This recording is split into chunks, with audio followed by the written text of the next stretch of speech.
Hi friends, welcome to ಅರ್ಸಿಂಗ್ nursery and farms. ಯಾರೆಲ್ಲ ನೋಡ್ತಾ ಇದ್ದೀರಾ ಈ ವಿಡಿಯೋ, ಎಲ್ಲರಿಗೂ ಸ್ವಾಗತ. ಇದು ನಾನು ತೋರಿಸ್ತಿರೋ ಬಂದು ಬಟರ್ಫ್ರೂಟು ಪ್ಲಾಂಟ್ಸ್, ಗ್ರಾಫ್ಟೆಡ್ ಪ್ಲಾಂಟ್ಸ್.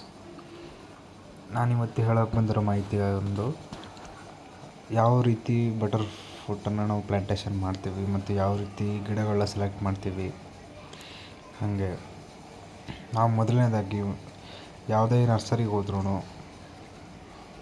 ಅದರಲ್ಲಿ ನಮಗೆ 8 ತಿಂಗಳ ಗಿಡ, 18 ತಿಂಗಳ ಗಿಡ ಎಲ್ಲ ತೋರಿಸ್ತಾ ಇರ್ತಾರೆ. ಹಾಗಾಗಿ ನಾವು ಸೆಲೆಕ್ಟ್ ಮಾಡಬೇಕಾಗಿರೋದು ಸ್ವಲ್ಪ ದೊಡ್ಡದಿರೋದೆ, 3 kg ಪಾಕೆಟ್ ಇರೋದು ಸೆಲೆಕ್ಟ್ ಮಾಡಿಕೊಂಡ್ರೆ ಬೆಸ್ಟ್ ಆಗಿರ್ತದೆ. ಹಾಗಾಗಿ ನಾನಿಲ್ಲಿ ತೋರಿಸ್ತಿರೋದು ಬಂದು ನಿಮ್ಮ ಮೆಕ್ಸಿಕನ್ ಹ್ಯಾಶ್ ಪ್ಲ್ಯಾಂಟು. ಇದು 18 ತಿಂಗಳ ಗಿಡ ಆಗಿದೆ. ಆಲ್ರೆಡಿ ಹಿಂಗಾಗಿರೋ ಗಿಡಗಳನ್ನ ಮಾತ್ರ ನಾವು ನೆಡಲಿಕ್ಕೆ ಸಾಧ್ಯ ಆಗಿರ್ತದೆ ರೈತರಿಗೆ.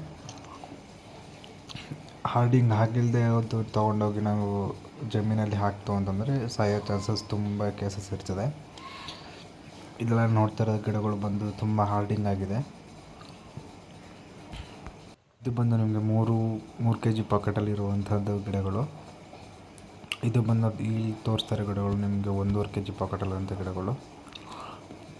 ಹಾಗಾಗಿ ರೈತರಿಗೆ ಯಾವುದು ಬೇಕೋ ಅದು ಸೆಲೆಕ್ಟ್ ಮಾಡ್ಕೊಳ್ಬೋದು. ಖಂಡಿತ ಎರಡೂ ಕೂಡ ನಾವು ಹಾರ್ಡಿಂಗ್ ಮಾಡಿಯೇ ರೈತರುಗಳಿಗೆ ಕೊಡ್ತಾ ಇದ್ದೇವೆ ಗಿಡಗಳನ್ನು. ತುಂಬ ಉತ್ತಮವಾದ ಗುಣಮಟ್ಟವಾದ ಗಿಡಗಳನ್ನು ನಾವು ರೈತರಿಗೆ ಕೊಡ್ತಾ ಇದ್ದೇವೆ.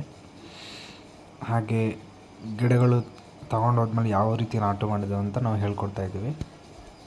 ಯಾವ ರೀತಿ ಅಂತಂದರೆ ಇವಾಗಲೇ ನಾನು ತೋರಿಸ್ತಾ ಇದ್ದೇನೆ ನೋಡಿ. ನಮಗೆ ಡಿಸ್ಟೆನ್ಸ್ ಬಂದು ಪ್ರತಿ ಎಕರೆಗೆ 220 ಗಿಡ ಕೂತ್ಕೊಳ್ಳುತ್ತೆ. ಡಿಸ್ಟೆನ್ಸ್ ಬಂದು 15x15 ಹಾಕಿದ್ರೆ ಒಂಥರ ತುಂಬ ಚೆನ್ನಾಗಿರ್ತದೆ. ಬೇರೆಯವರೆಲ್ಲ ಹೇಳ್ತಿರ್ತಾರೆ 10x10 ಹಾಕಿ, 12x12 ಹಾಕಿ ಅಂತ. ಬೇಡ, ಬಿಕಾಸ್ ನಾವು 15x15 ಹಾಕಿದ್ರೆ ಬೆಟರ್ ಇರ್ತದೆ. ಪ್ರೂನಿಂಗ್ ಮಾಡೋ ಅವಶ್ಯಕತೆ ಇರ್ತಿರಲ್ಲ. ಇನ್ನು ಪ್ಲಾಂಟೇಷನ್ ಮೆಥಡ್ಗೆ ಹೋದರೆ ನಾವು ಮೊದಲನೇದಾಗಿ ಗುಂಡಿಗಳು ತೊಗೊಳ್ಬೇಕು. 2x2 ಹಾಗೆ ತೊಗೊಂಡು 1 ಅಡಿ ಮಣ್ಣನ್ನು ಮೇಲ್ಗಡೆ ಎತ್ತಾಕಿ ಇನ್ನೊಂದು ಅಡಿ ಮಣ್ಣನ್ನು ಲೂಸ್ ಮಾಡಿ ಹಳ್ಳೆ ಬಿಡಬೇಕು.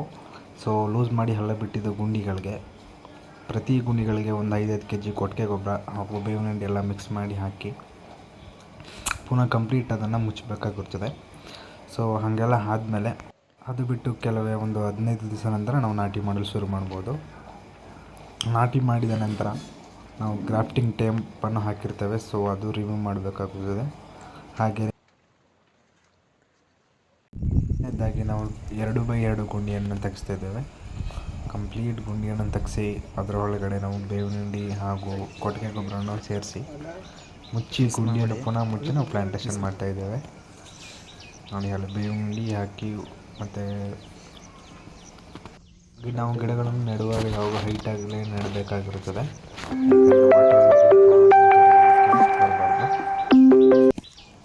ಹಾಗೆಯೇ ಪ್ರತಿ ಗುಂಡಿಗೂ ನಾವು ಅದೇ ರೀತಿ ಮಾಡ್ಕೊಂಡು ಬರಬೇಕಾಗುತ್ತೆ. ಹಾಗೆಯೇ ಗಿಡಗಳು ನಾಟಿ ಮಾಡಿದ ನಂತರ ನಾವು ಶೇಡನ್ನು ಕಂಪಲ್ಸರಿ ಹಾಕಲೇಬೇಕಾಗಿರ್ತದೆ. ಓಪನ್ ಫೀಲ್ಡ್ ಆದರೆ ಶೇಡ್ ಕಂಪಲ್ಸರಿ ನಾವು ಹಾಕಲೇಬೇಕಾಗುತ್ತದೆ ನೋಡಿ. ಇದು ಬಂದು ನಿಮಗೆ 2 ತಿಂಗಳ ಗಿಡ. ಇದೇ ರೀತಿ ಹೆಚ್ಚಿನ ಮಾಹಿತಿಗಾಗಿ ಪ್ಲಾಂಟೇಷನ್ ಎನ್ಕ್ವೈರಿಗಾಗಿ ಕಾಂಟ್ಯಾಕ್ಟ್ ಮಾಡಿ. Nursery and farms, Chamarajanagar.